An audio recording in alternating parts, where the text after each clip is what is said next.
The day of reckoning has come. You love to see it. Alex Jones, possibly the most well-known conservative, I guess, conspiracy theorist and hate stirrer, shit stirrer in general, is, well, he's being held accountable for his words. It's not very often that you get to see the type of person that Alex Jones is get held accountable for what they say. But, well, Alex Jones reached a level of popularity in which anything that he says could potentially influence the behavior of millions of people.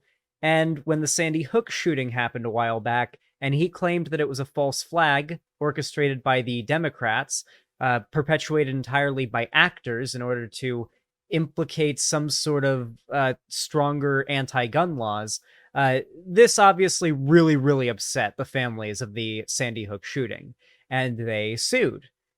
And now we're finally seeing all of it come to its glorious, fantastic, bombastic conclusion.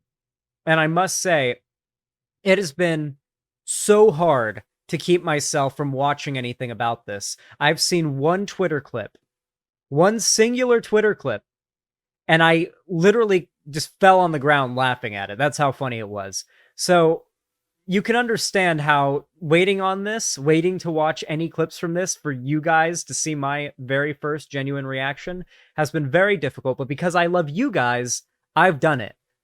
I've saved myself for being on stream here. Okay.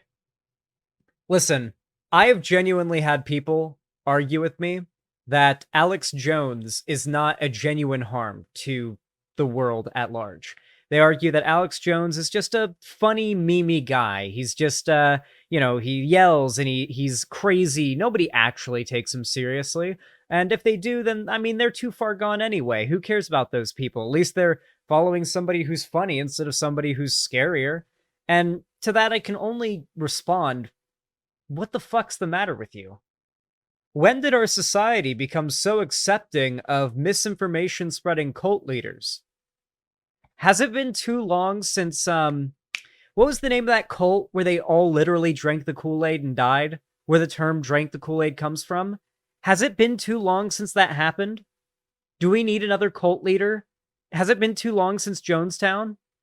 Do we need to, like, have another one of those happen to remind everybody what happens when you blindly follow a long-haired cult leader? Usually long-haired. What is up with cult leaders and having long hair, by the way? Like, usually dude cult leaders having long hair. It's very, very consistent among a lot of cults. Long hair would fit you, Zan? I don't think it would. I literally have to wet my hair and do, like, a sort of dapper I don't even know what kind of brushing style this is, but I'm sorry. I'm getting a haircut soon. I need to go back to being nice and short on my head again. Anyway, the time has finally come to watch the hammer come down on Alex Jones.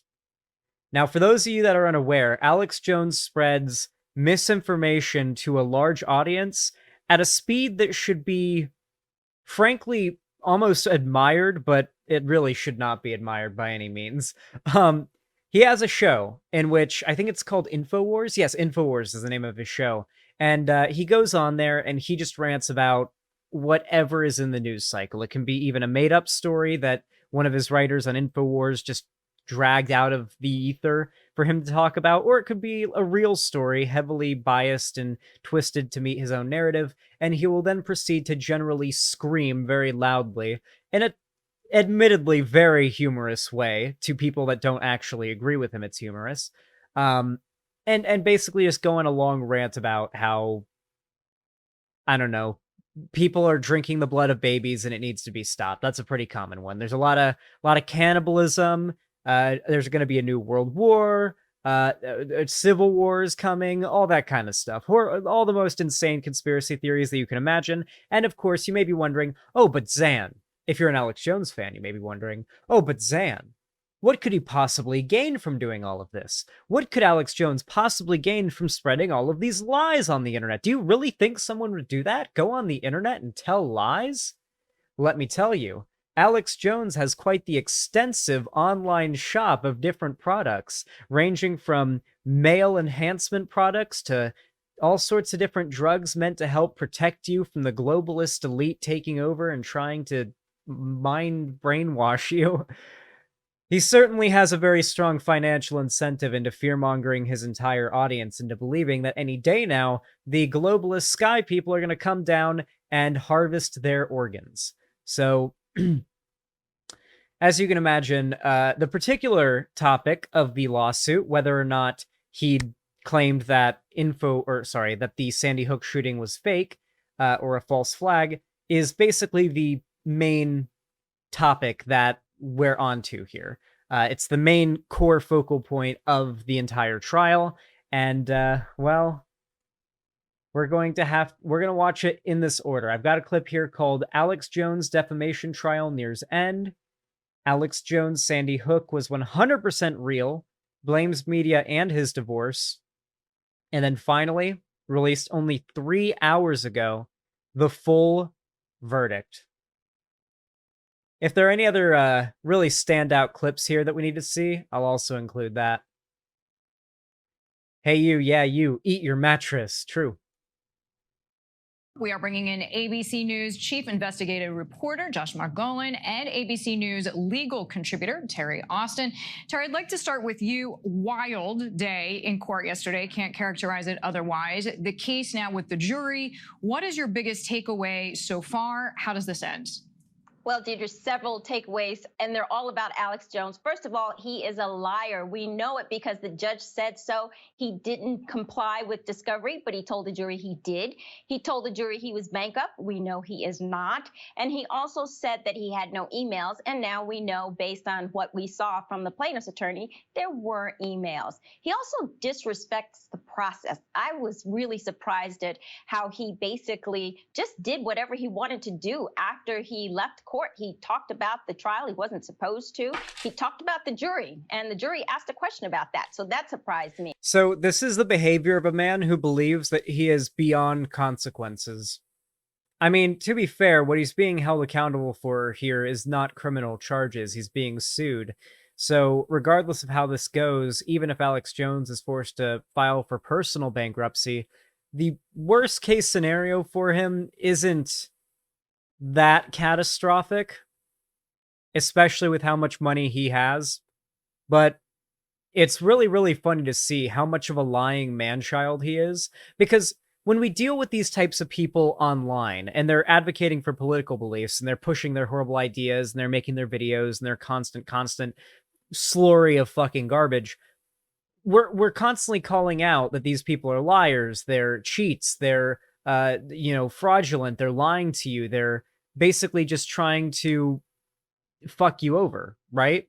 That they're just trying to convince you that you are in danger, then fuck you over out of your money or your time. Depends on how they monetize their content. There is no genuine desire to help you. There's no genuine desire to bring you the news. No genuine desire to expose the globalist agenda. Alex Jones doesn't genuinely believe any of this shit. I really don't think he does. I think he plays into it very strongly, but at this point, he knew he was lying. And then the other thing that I would take away from this is he blames everybody else. We heard his attorney say that it is Adam Lanza, the shooter. We heard the attorney say it was the Alex versus Alex. True. For those of you that don't know, my real name is Alex. The politician who victimized the plaintiffs. And we heard the attorney say that it was the truthers and people who weaponized grief, but it wasn't his client. It wasn't Alex Jones. So he is not taking any accountability for his actions as far as I'm concerned. So, Terry, we know that Jones and his lawyers have even exchanged words with the judge multiple times. We want to remind our viewers of just one of those moments. You believe everything you say is true, but it isn't. Your beliefs do not make something true. That is what we're doing here. This is the judge scolding Alex Jones, by the way. This is the judge scolding Alex Jones. Just because you claim to think something is true does not make it true. It does not protect you. It is not allowed. You are under oath. That means things must actually be true when you say them. So how is this going to affect the... Imagine thinking a conservative, the type of people that will literally deface the very American flag they fly over their house in order to shield themselves from criticism. Imagine thinking they have any respect whatsoever for swearing on the Bible under oath. Reminding you, but I want to remind you guys, by the way, swearing on the Bible. Okay, hand on the Bible, in court, under oath. This man claims that demons run the government, okay? This man believes in God, or claims to, and yet he just lied, or lied repetitively for the sake of personal profit, under oath after swearing on a Bible. You know? I'm starting to think that these types of people might like to use this whole Christian, ideology as a way to make money sometimes. Please, for God's sakes, Christians, don't be gullible. Don't fall for people like this. The final judgment, the judge is not playing around there. You know, it's interesting. I think that the jury is picking up on some of that. And the judge, I think, is being careful, but it's clear she is not a fan of Alex Jones. She actually told him, this is not your show. This is the courtroom. And I'm surprised she hasn't already held him in contempt for essentially disobeying, even before the trial started, all of the discovery orders. But you know what? I'm trying to imagine how a conservative, like a really... Because you have to understand, conservatives aren't just going to see this and it immediately knocks them off the pedestal, like immediately knocks them to the left. They're going to be huffing copium the whole time and trying to find and reason out in their own heads excuses for how this is acceptable and why they ought to continue to be a fan of Alex Jones. So I want you to think about right now how conservatives could try to justify this. Because what I'm imagining is like, the judge was biased against Alex Jones. You could tell because she clearly doesn't like him. And obviously, if you're smart, you would respond, why didn't she hold him in contempt of court already then? She could have dozens of times by this point. She's being careful. She's making her rulings, and she's being, I think, fair with her rulings, although I still haven't seen a ruling. Guys, I remember you know what's going to happen? People are going to be screaming and crying for there to be a mistrial. Are there mistrials for lawsuits like this? I don't think there are. Or some do-over of this in some way to quote-unquote make it right. I know that back when... who remembers the guy that ran over and murdered that lady in Charlottesville? Do you remember the Charlottesville protests, the Charlottesville protests, riots, all that? There was a neo-Nazi guy who ran a lady over and killed her, and he got sentenced. And I remember one of my first arguments or debates on stream was with some supposedly conservatives, definitely not Nazis, who were arguing as to why that guy needed to have a mistrial, because apparently he didn't have a fair trial, and that guy really needs to... The murder... Yeah. They claimed that Heather Heyer... well, they clearly believed Heather Heyer wasn't murdered, but they argued the guy should have had a mistrial because it wasn't a fair case. It's wild. These people make excuses for anything and anyone.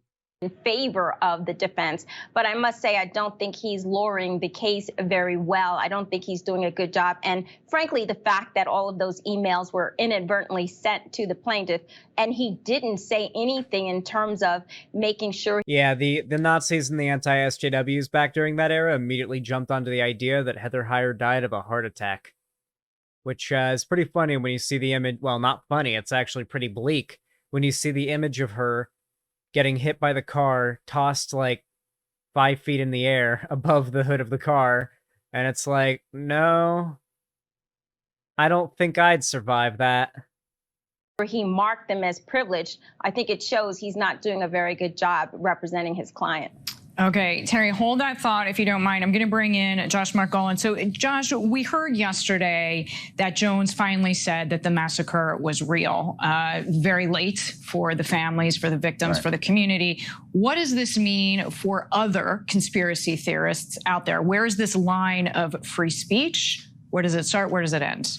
Well, that's a very interesting question, and people are wondering what does it really matter? The damage has already been done, and in fact, a lot of the follow. So, unfortunately, we've really come down to a discussion here as to whether or not large public figures with massive followings ought to be allowed to retain their platform and legally spread what they know to be misinformation. Should it be legal to be a literal cartoon supervillain and use your influence and power to spread lies, to push an agenda? Should that at the very least be something that is penalized and to have your platform taken away for? Personally, as somebody who is not in favor of literal cartoon supervillainy levels of power, yeah, I'm gonna go ahead and say there should be a level of responsibility. There should be. I like free speech. I do. I don't think that somebody getting the facts wrong should be, thrown in prison or like sued or fined or whatever.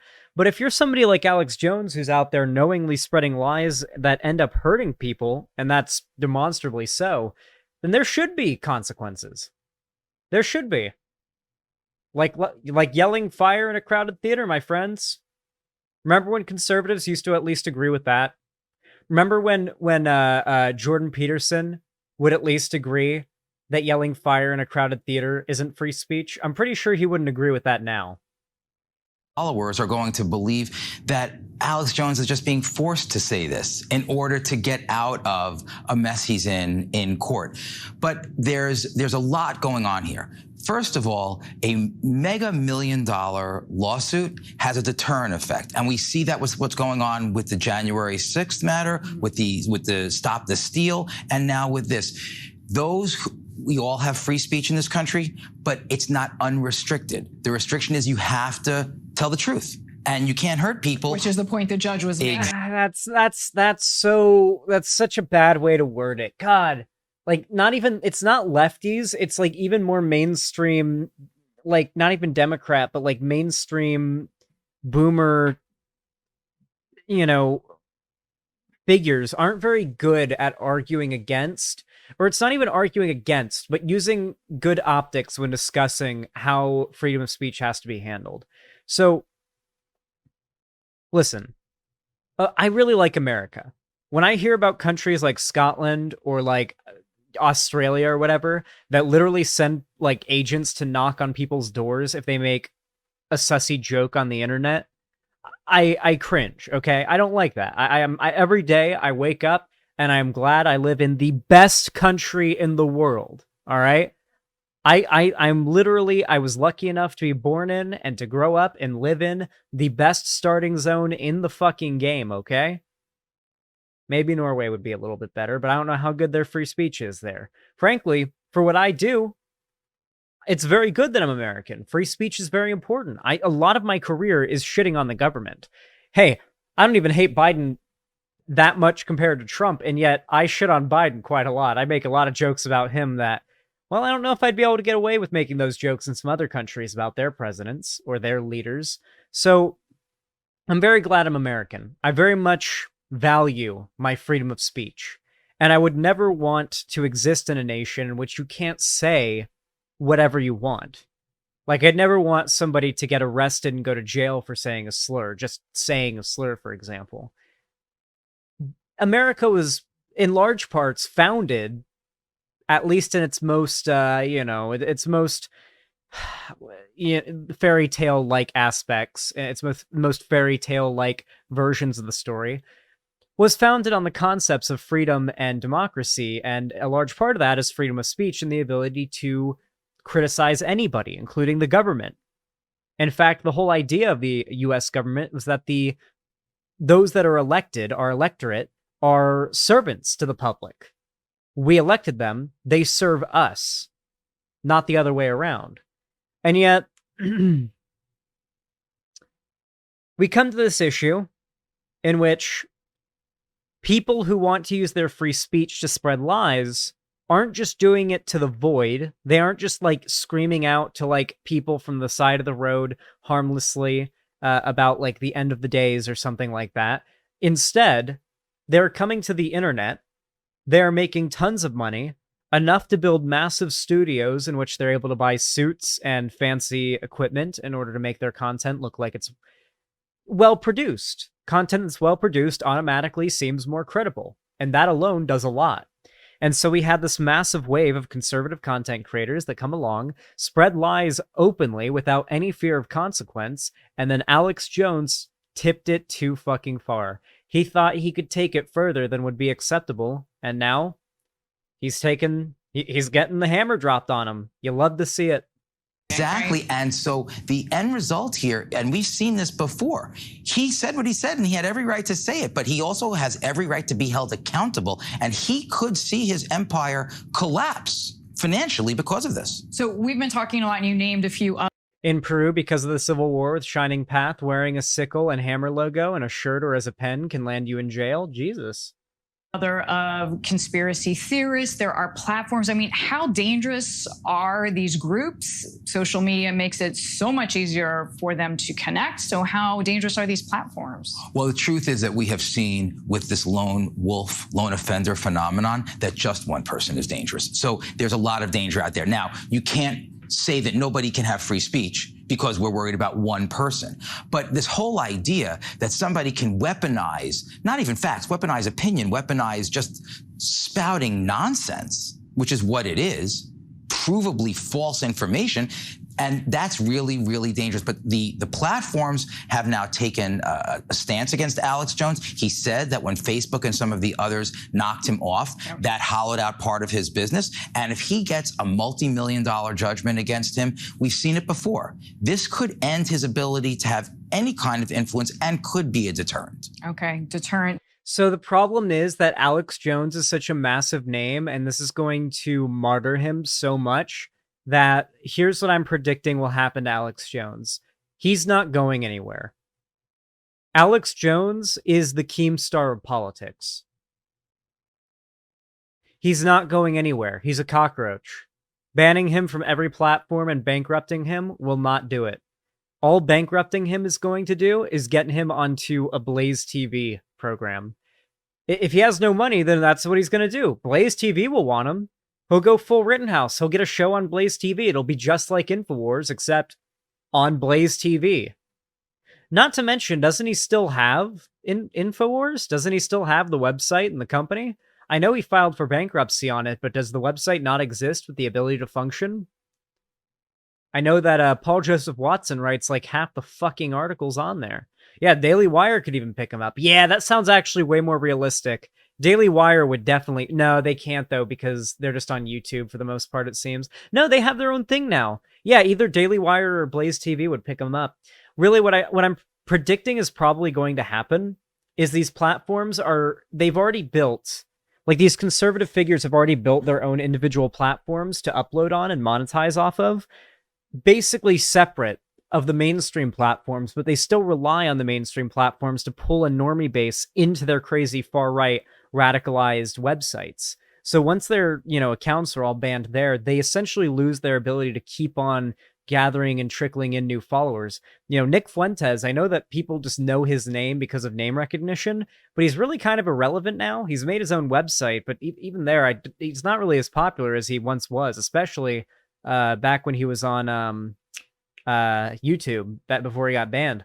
The guy that's really taking his place at this moment is John Doyle, the little twerpy Nazi kid who was at that protest screaming at the cops to go kill all the gay people at the Pride Parade. That guy's not banned off of YouTube, and YouTube is not going to ban him anytime soon. He's making them way too much money, and he's basically the new Nick Fuentes. Plus, he hasn't said anything too gay yet, so the conservatives like him more right now. John Doyle is a piece of shit. Well, his career online is going to be very, very short. He'll be banned off of pretty much everything in due time, but I don't think it'll be anytime soon. In fact, I do plan to get more into that later on. Well, later on in the stream. Being the key word there. Thank you so much, Josh and Terry. We appreciate you both. Hi, everyone. George Stephanopoulos here. Thanks. George Stephanopoulos. Thank you. I appreciate your kind words, sir. All right. Next clip. Alex Jones admits Sandy Hook was 100% real. Blames media and his divorce. All right. We've had testimony that the comprehensive report written by Dan Jewis, the detective for the Connecticut State Police, Yes. was released to the general public in either very late 2013 or early 2014. Why didn't that end all discussion? I don't remember all the specifics. I know that it was a topic that the public was interested in, so it would resurface from time to time. It was not one of our main topics. Our main topics were wars and surveillance and police state. But I do remember that they said a lot of it was, quote, still classified and redacted. I do remember there being a controversy about that, and that was what made some people still think that they were being lied to about what really happened there. Let me ask you, before we move on into 2014, if you recall, approximately how much time did InfoWars devote to the Sandy Hook story in 2013? I actually went over and have some notes. If I'm able to look at those, I could give Would you those refresh your recollection? They would. So I don't want to say the wrong numbers.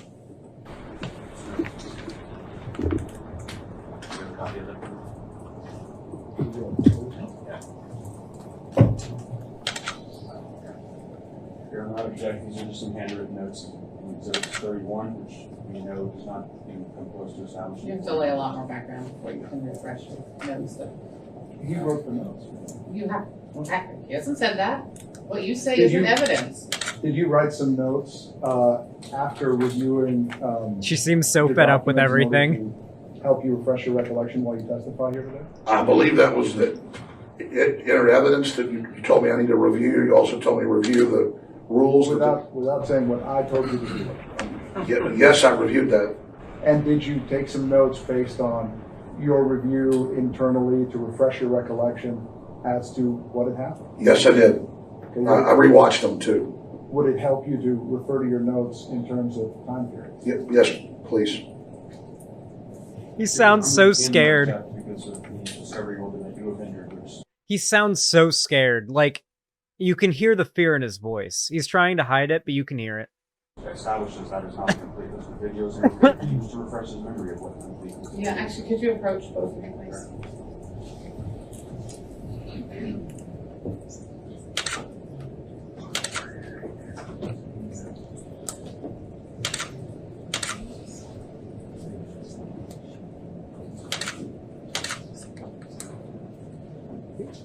You're probably wondering how I got into this situation.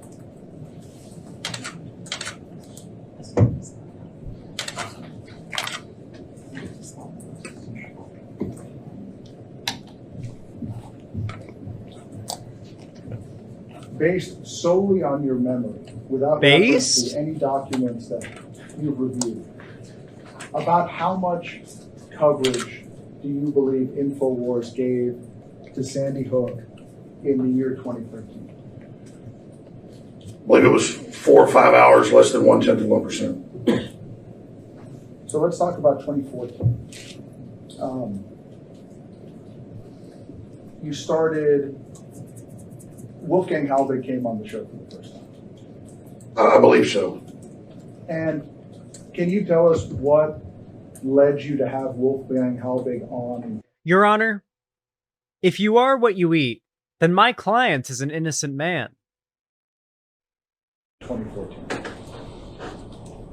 He was on a lot of shows and he had a group of bullet points, and my producer set him up on the show, so I had him on. At the time, what, if anything else, was going on in your life? My family was falling apart. I have a feeling that Alex Jones is on suicide watch.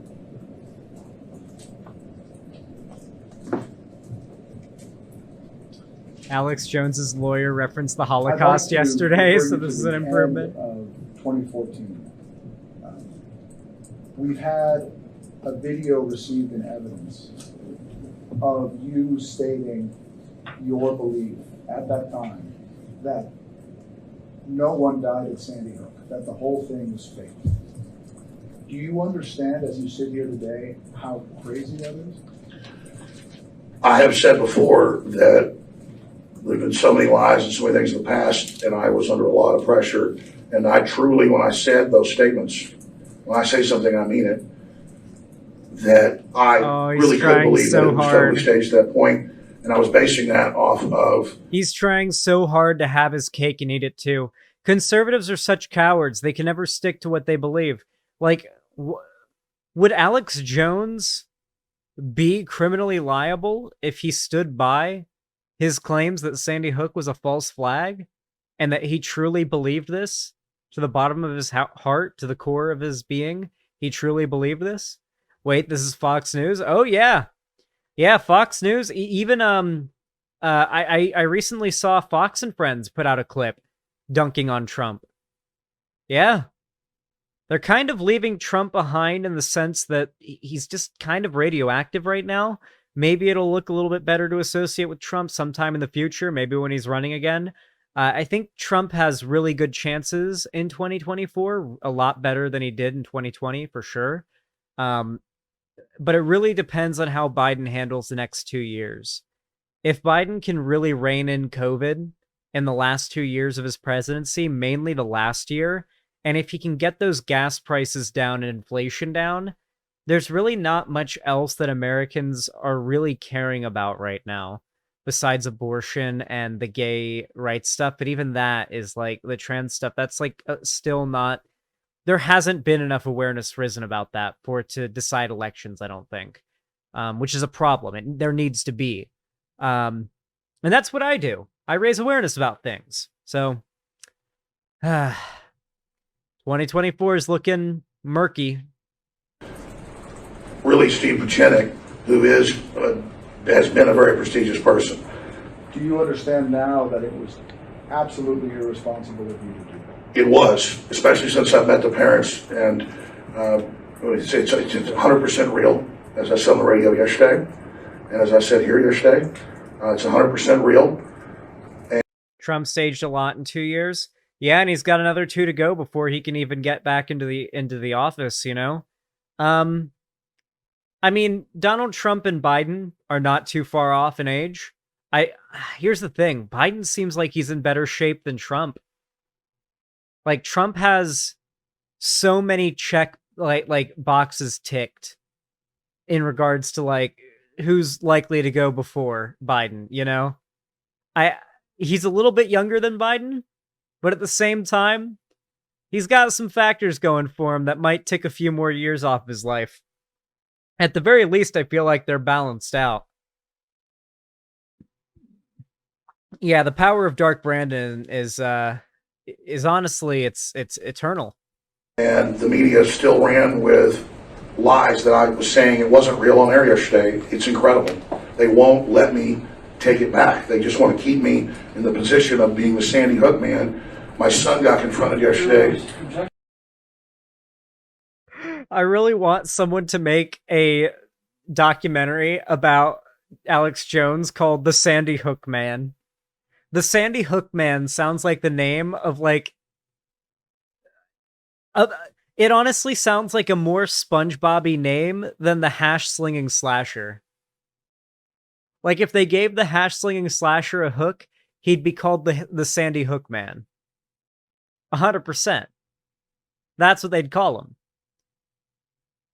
Speculation as to what the media wants. Mr. Jones is just being on the show. Sustained.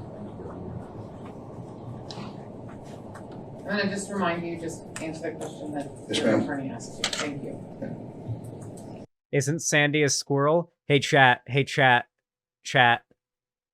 Sandy's last name is Cheeks, and she lives in Bikini Bottom.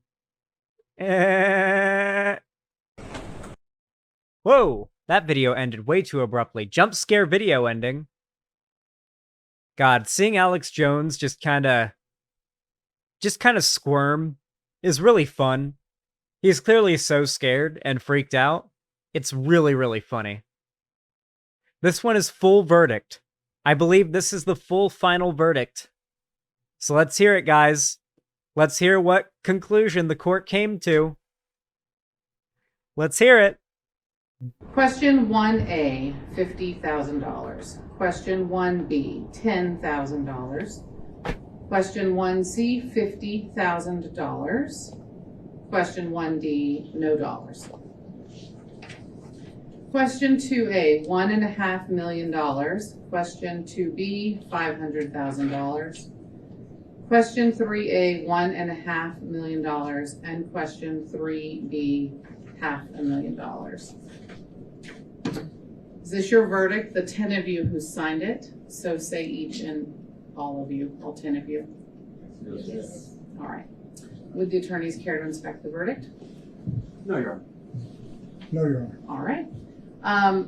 Then I will accept this as a verdict of the jury and order that the clerk enter it upon the minutes of the court. So it's hard to tell based on the way that they word it here, but if we want to see the final total that Alex Jones owes, Alex Jones trial. Jurors award Sandy Hook parents $4 million. The jury decreed the InfoWars conspiracy theorist should pay compensatory charges to the parents of the 6-year-old killed in the elementary school shooting, which Mr. Jones claimed was a hoax. Damn, $4 million. That's a lot of money, but I don't know if it's all of his money. Then again, he spends a lot of money on expensive watches and stuff. God. It's so crazy to me when I see people who like who end up bankrupting themselves. A lot of YouTubers do this. They end up spending really, really irresponsibly. And they forget that, like, as a YouTuber especially, because the way that you're taxed here in America, you don't make anywhere near as much money as you think you do. Like, let's say hypothetically as a YouTuber, you think you made $100,000 one year. That sounds like a lot of money, right? Sounds really nice. Nope. You actually made more like $75,000 to $80,000 that year because about 20 to 30% of it's going to taxes. Depends on how much you can write off, and it depends on how much it depends on your situation. There are certain check your situation and see if there are certain write-offs you can make. That's always very nice. There are certain refunds you can get on your taxes and whatnot. Those are always really nice. But just keep in mind, especially if you end up getting really lucky with a YouTube career, don't just like start spending all of your money as soon as you make it. You've got to save enough for taxes. You better write off your quail. Oh yeah, I'll probably be writing the quail off on my taxes. It depends. Why is it in America that people say they earn X when that is pre-tax? I've never seen people do that. You do that with fucking prices too? Yeah, Nina. Yeah. It's because it helps to sort of soften the blow of how bad things are. You know? Like, it's like you hear that a teacher makes $40,000 a year, and that sounds a lot less horrible. It sounds bad, but it sounds a lot less horrible than when you find out how much they make after tax. Because teachers got to pay taxes too. You're getting some unfertilized quail eggs soon, right? Hey guys, the quail eggs already came. They are fertilized, but I put them in the fridge so they don't incubate. It doesn't matter if they're fertilized. It makes no difference, but they haven't incubated as far as I know, so they're popped in the fridge, and I've had them in there for about 2 days. They have the enamel coating on them still, so they'll probably last for like another month without me eating them. But what I plan to do is make some over easy quail eggs. I imagine it'll be difficult because they're so tiny. But I'm gonna make a bunch of over easy little quail eggs, like sunny side up, sorry. Make a bunch of sunny side up quail eggs and record it for Twitter. And it should not be hard either because Twitter can fit a video up to 2 minutes long, and quail eggs cook up so fast because they're so small.